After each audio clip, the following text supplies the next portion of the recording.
भारत का पहला make in India green hydrogen plant किस संगठन ने शुरू किया? इसका करेक्ट आंसर है दीनदयाल पोर्ट ट्रस्ट। भारत का पहला make in India green hydrogen plant Deendayal port trust द्वारा शुरू किया गया। इसे कांडला, गुजरात में चालू किया गया है और यह 1 मेगावाट क्षमता वाला संयंत्र मात्र 4 महीनों में तैयार कर लिया गया।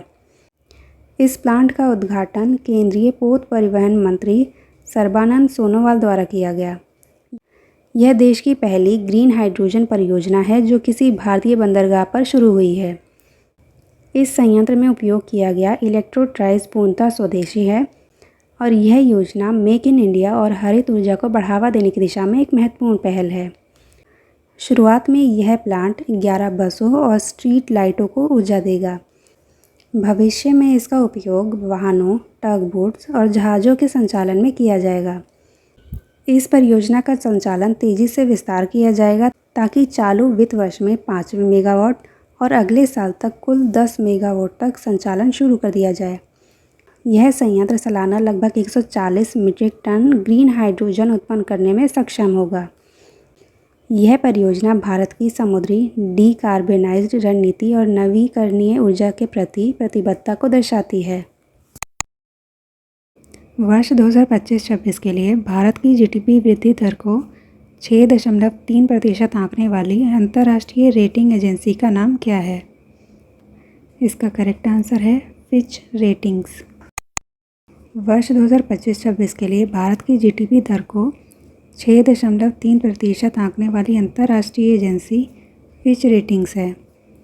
फिच रेटिंग्स ने India corporate credit trends report नामक अपनी रिपोर्ट प्रस्तुत की है, जिसमें उसने भारत की जीडीपी वृद्धि दर को 6.3% बताया है, जो कि पहले 6.4% अनुमानित थी।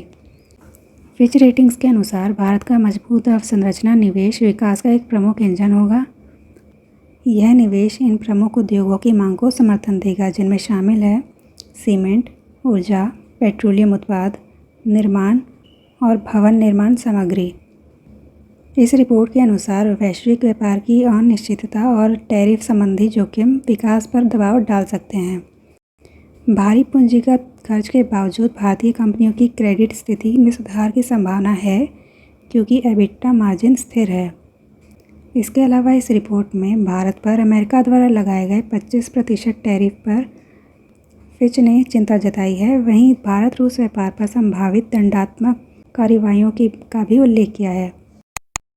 इसके अलावा इस रिपोर्ट में बताया गया है कि अधिकतर भारतीय कंपनियों को अमेरिका में निर्यात हिस्सेदारी कम और मध्यम स्तर की हैं, इसलिए तत्काल प्रभाव सीमित होगा। इस्पात और रसायन क्षेत्रों में वैश्विक आपूर्ति का भारत की ओर मोड़ संभावित है, जिससे कीमतों में गिरावट और अस्थिरता बनी रह सकती है।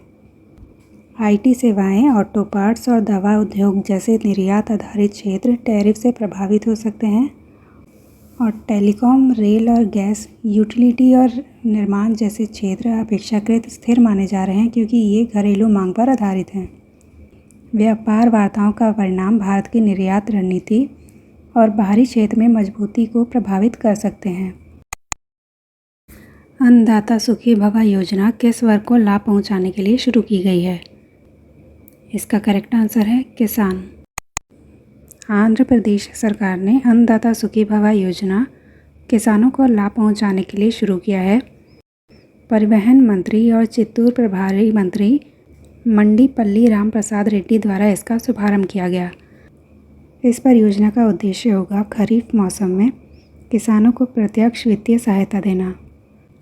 आंध्र प्रदेश सरकार द्वारा 2024 के चुनावों में सुपर 6 वादों में यह योजना भी शामिल थी। इस परियोजना का पहला चरण चित्तूर जिले के रोमपिचारल्ला मंडल से शुरू होगा। इसके पहले चरण में लगभग 2 लाख किसानों को 138.16 करोड़ रुपए वितरित किए जाएंगे। यह भुगतान सीधे किसानों के बैंक खातों में किए जाएंगे। इस योजना के तहत कुल 46.85 लाख किसानों को लाभ मिलेगा। इस योजना के अंतर्गत बटाईदार यानी किराए पर खेती करने वाले किसान भी शामिल हैं। वहीं आम किसानों को 135 करोड़ की सब्सिडी भी मिलेगी। इस परियोजना के अलावा श्री शैलम परियोजना में भी किसानों को जोड़ा जाएगा ताकि उनकी सिंचाई की सुविधाओं को सुधारा जा सके। इस अन्नदाता सुखी भव योजना से किसानों को बीज, खाद जैसे इनपुट खरीदने में मदद मिल सकेगी। यह योजना पारदर्शी तरीके से लागू की जा रही है।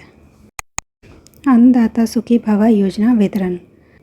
इस योजना के तहत राज्य सरकार किसानों को वित्तीय सहायता के तहत सालाना 20,000 3 किस्तों में देगी। इसकी पहली किस्त में 7,000 की राशि होगी, जिसमें राज्य द्वारा 5,000 और केंद्र की पीएम किसान योजना के तहत 2,000 किसानों को मिलेंगे। वहीं अन्नदाता सुखी भव योजना के तहत दूसरी किस्त 5,000 की जो अक्टूबर में मिलेगी और तीसरी किस्त 4,000 की जो जनवरी में मिलेगी। भारतीय रेलवे द्वारा हाल ही में मिजोरम के बैरोबी से किस शहर तक नई ब्रॉड गेज रेल सेवा का विस्तार किया गया है? इसका करेक्ट आंसर है सेरांग। भारतीय रेलवे द्वारा हाल ही में मिजोरम के बैरोबी से सेरांग शहर तक नई ब्रॉड गेज रेल सेवा का विस्तार किया गया है। इसका हाल ही में उद्घाटन किया गया। इस नई ब्रॉड गेज रेल लाइन की कुल लंबाई 51.38 किलोमीटर है और यह मिजोरम की राजधानी आइजोल से 18 किलोमीटर पहले स्थित है। यह परियोजना भारत की एक्ट ईस्ट नीति को ज़मीनी रूप से दिशा देने में एक महत्वपूर्ण कदम है। पहले मिजोरम में केवल 1.5 किलोमीटर की गेज लाइन थी जो बैरोबी को सिलचर से जोड़ती थी। इस ब्रॉड गेज के रूपांतरण की स्वीकृति वर्ष 2000 में मिली थी और 2008 से 2009 में इसका विस्तार सेरांग तक करने की प्रक्रिया शुरू हुई। इस निर्माण प्रक्रिया में बाधाएं थीं कठिन भूभाग, भूस्खलन, मौसम और संसाधनों की कमी। मिजोरम एक लैंडलॉक राज्य है और अब तक हवाई या सड़क मार्ग ही इसके मुख्य साधन थे। अब इस नई रेल लाइन से रेल यात्रा से आइजोल सिलचर का समय 5 घंटे से घटकर 1.5 घंटे का हो जाएगा। सेरांग अब मिजोरम राज्य का निकटतम रेल जंक्शन बन चुका है। इस लाइन के विस्तार से माल ढुलाई, पर्यटन और व्यापार के लिए ट्रक की निर्भरता घटेगी। इस लाइन के अंतर्गत 48 सुरंगें और 122 पुल इस लाइन में शामिल हैं। यह लाइन भारत म्यांमार के सितवे पोर्ट से व्यापारिक संपर्क के लिए रणनीतिक मानी जा रही है। WCL 2025 के फाइनल मुकाबले में किस टीम ने ट्रॉफी जीती? इसका करेक्ट आंसर है साउथ अफ्रीका चैंपियंस। WCL 2025 के फाइनल मुकाबले में साउथ अफ्रीका चैंपियंस टीम ने ये ट्रॉफी जीती। वर्ल्ड चैंपियंस ऑफ लीजेंड 2025 का आयोजन हाल ही में संपन्न हुआ और इसके फाइनल मुकाबले में साउथ अफ्रीका चैंपियंस ने शानदार प्रदर्शन किया। इन्होंने पाकिस्तान चैंपियंस को हराकर यह खिताब अपने नाम किया। यह टूर्नामेंट पूर्व अंतर्राष्ट्रीय क्रिकेटरों के बीच खेला गया। इस टूर्नामेंट के फाइनल में साउथ अफ्रीका की टीम ने बेहतर बल्लेबाजी और गेंदबाजी में प्रदर्शन किया। यह जीत इस टीम के लिए गौरवपूर्ण और ऐतिहासिक मानी जा रही है। WCL 2025 यह इसका दूसरा संस्करण था जो आधिकारिक रूप से एजबेस्टन स्टेडियम बर्मिंघम में शुरू हुआ। यह टूर्नामेंट 18 जुलाई से 2 अगस्त 2025 तक चला। इस टूर्नामेंट में कुल 18 मैच खेले गए, जिसमें 6 पूर्व अंतर्राष्ट्रीय टीमों ने भाग लिया, जिनमें शामिल है Bharat, Pakistan, England, Australia, south Africa और वेस्ट इंडीज़। हाल ही में भारत ने विमानन क्षेत्र में कौन सी वैश्विक रैंक हासिल की? इसका करेक्ट आंसर है 5वीं। हाल ही में भारत ने विमानन क्षेत्र में 5वीं वैश्विक रैंक हासिल की है। भारत अब आधिकारिक रूप से विश्व का 5वां सबसे बड़ा विमानन बाजार बन गया है। अंतर्राष्ट्रीय वायु परिवहन संघ IATA की world air transport statistics report के अनुसार वर्ष 2024 में भारत ने 24.1 करोड़ यानी 241 मिलियन यात्रियों की आवाजाही दर्ज की, जो वर्ष 2023 से 11% अधिक रही। भारत ने इस साल जापान को पीछे छोड़ दिया है। अब इस सूची में भारत, अमेरिका, चीन, UK और स्पेन के बाद है।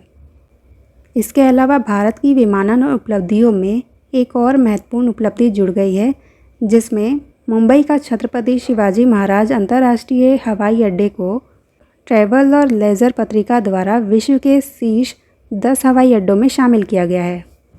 शीर्ष 5 विमानन बाजार 2024। इस सूची में अमेरिका पहले स्थान पर है 87.6 करोड़ यात्रियों के साथ। वहीं चीन दूसरे स्थान पर, यूके तीसरे स्थान पर, स्पेन चौथे स्थान पर और भारत 5वें स्थान पर है। और पिछले साल तक जापान 5वें नंबर पर था। हवाई प्रमुख मार्ग 2024। मुंबई दिल्ली 2024 में दुनिया के सबसे व्यस्त हवाई मार्गों में शामिल हुआ। Mumbai Delhi air root 5.9 million यात्रियों के साथ दुनिया का 7वां सबसे व्यस्त मार्ग बना। वहीं दक्षिण कोरिया का जेजू सेओल 13.1 मिलियन यात्रियों के साथ पहले स्थान पर है। वहीं जिहाद रियाद शीर्ष 10 में एकमात्र गैर एशियाई प्रशांत मार्ग है। प्रीमियम क्लास यात्रा 2024। बिजनेस और फर्स्ट क्लास यात्रियों में 11.8% की बढ़ोतरी दर्ज की गई है, जिसमें कुल 11.69 करोड़ अंतर्राष्ट्रीय प्रीमियम यात्री थे, जो कुल अंतर्राष्ट्रीय यात्रियों का 6% है। वहीं एशिया प्रशांत के प्रीमियम यात्रियों में 22.8% की वृद्धि दर्ज की गई है। वहीं यूरोप सबसे बड़ा प्रीमियम बाजार रहा 3.93 करोड़ यात्रियों के साथ। वहीं मध्य पूर्व में कुल यात्रियों में से 14.7% प्रीमियम श्रेणी के थे, जो सबसे अधिक अनुपात है। वरिष्ठ नेता शिबू सोरेन, जिनका हाल ही में निधन हुआ, किस राज्य की राजनीति से जुड़े हुए थे? इसका करेक्ट आंसर है झारखंड। वरिष्ठ नेता शिबू सोरेन, जिनका हाल ही में निधन हुआ, झारखंड राज्य से संबंधित थे। वे भारत के सबसे प्रभावशाली आदिवासी नेताओं में से एक थे और झारखंड राज्य के निर्माण के प्रमुख थे। वे झारखंड मुक्ति मोर्चा के संस्थापक और 4 दशकों तक नेता रहे। शिबू सोरेन दिशोम गुरु के नाम से प्रसिद्ध थे। इन्होंने आदिवासी अस्मिता और अधिकारों के लिए महत्वपूर्ण भूमिका निभाई। इनका जन्म 11 जनवरी 1944 को नेमरा गांव हजारीबाग में हुआ था और ये वर्तमान मुख्यमंत्री हेमंत सोरेन के पिता हैं। शिबू सोरेन का राजनीतिक सफ़र। इन्होंने झारखंड को बिहार से अलग करने के आंदोलन का नेतृत्व किया और अंततः झारखंड का गठन वर्ष 2000 में किया गया।